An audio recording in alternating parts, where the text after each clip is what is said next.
Sa mga mamamalengke ngayong weekend, alamin naman natin ang presyuhan ng mga isda sa palengke dito sa Metro Manila. May epekto na rin kaya ang mega oil price hike sa seafood? At para sa update live mula sa Malabon Central Market, may express report si Mobile Journal Ray Vicente. Ray, kamusta ba ang presyuhan ng mga isda dyan? Nagtaas na ba?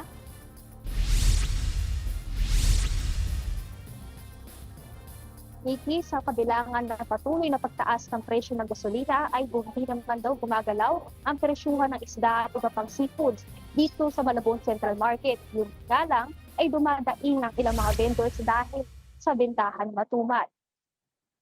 Nananatili pa rin pasok sa inilabas na price range ng Department of Agriculture nitong April 9 ang presyo ng kada kilo ng isda dito sa Malabon.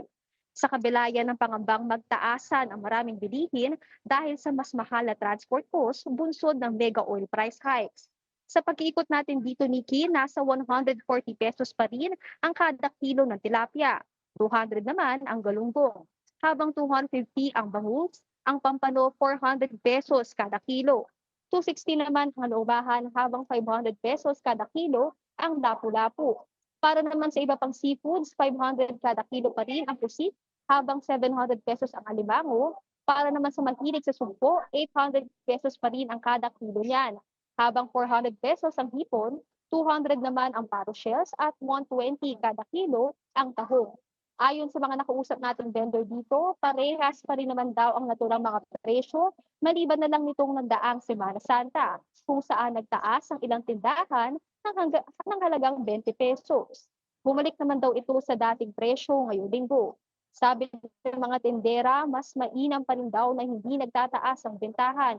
Lugi raw kasi sila lalo nagtitipid sa pamimili ng kanilang mga suki ngayong nagtataasan ang mga presyo.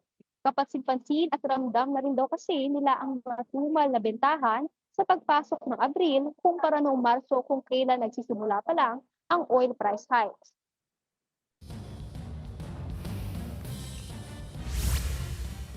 Nikki, dahil nga sa patuloy na pagtaas ng presyo ng mga bilihin at gasolina, dumidiskarte na lang ating makapatid na tindera kung saan ipinagpapaliban nga muna nila ang pag-date. Yan ang express report ni Mobile Journal Ray Vicente live mula sa Malabon Central Market. Mga kapatid, Nikki de Guzman po. Para sa pasada ng mga rumaratsyadang balita, mag-follow at mag-subscribe na sa social media pages ng News 5.